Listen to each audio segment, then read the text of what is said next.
Well, I find that most actors have such full lives. You too. You're an actor, you're a director, you're a producer. I mean, you're so many things.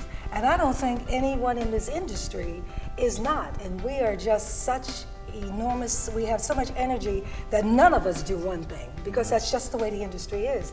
So I'm a director, I'm a writer, I'm a producer, I'm an actress, I'm a mentor, besides being an aunt and a friend and as a wife. And a pioneer.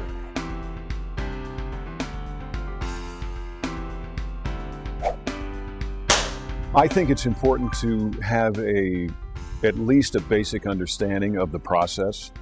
I think once you've made your own movie, meaning then chances are you've filmed it, you've boomed it, you've oh, that boom right you've there. cut it together. Remember Kentucky Fried Movie? You've boomed it.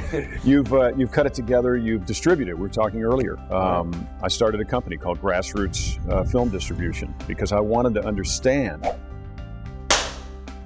I branched out into screenwriting. I've always been in creative writing classes my whole life. So I've written 10 or 12 screenplays and several plays and had many of them produced, and I've directed now a couple films, and I have a few more that I'm going to be doing in the next near future. So I think for the actor starting out today, I think you have to widen your vision. You can't just think just merely about acting. You have to begin to think more long range and broad term and start spinning those plates. I always recommend to young actors, particularly actresses, to get into writing and producing because it does something to your brain chemistry and it puts you on a different informational loop. You're something else other than just somebody wandering around looking for another job. I've written 3 books. The first one was called The Beauty and the Billionaire, and it was my 8 years with Howard Hughes. The second book was called The Passions of Howard Hughes, and that was the whole life, Howard's whole life. And of course, the third one is How Do You Stay So Young? Do I think it helps me as an actress?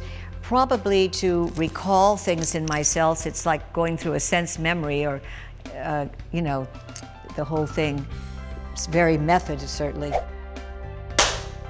But I think that if you really want to do it, you definitely ought to train a little bit to figure out and understand the actor and understand the camera and understand, you know, a little bit of the lighting and understand direction and understand other actors. I think it's important to have at least a basic understanding of all the different jobs. And you can always tell when somebody doesn't because they're usually a jerk. You know, they don't understand. Levi. They don't. No, actors, I think one of the most damaging things that can happen to a human being is to become a successful actor without having to pay your dues. And yes, I started in Dukes when I was 18, but I had done 10 years of theater. I was a child, yes, but I built sets, I did makeup, we wrote shows. I mean, you know, I got a barn, I got a show, we did that, we lived it, the passion was there. The producing happened years ago when I had done Relentless, these movies for Columbia TriStar. So now the third one comes out and they give you the thing, well, now it's diminishing returns, we can't pay you this, we gotta pay you that. And I said, okay, as long as you let me produce. And they went, actor wants to get his jollies, see his name producing. They didn't know. When they said yes, I was into everything. Hiring of the caterer, the makeup and hair, everything, right? And I liked that, but then I was working, you know. Then when things start to slow down, and believe me, in this career, it will go up, it'll go down. It'll go up, it's the way it is. It's an elevator business, you know? 9/11 happened, there wasn't any acting work for a while, but usually I believe in the appropriateness of the universe.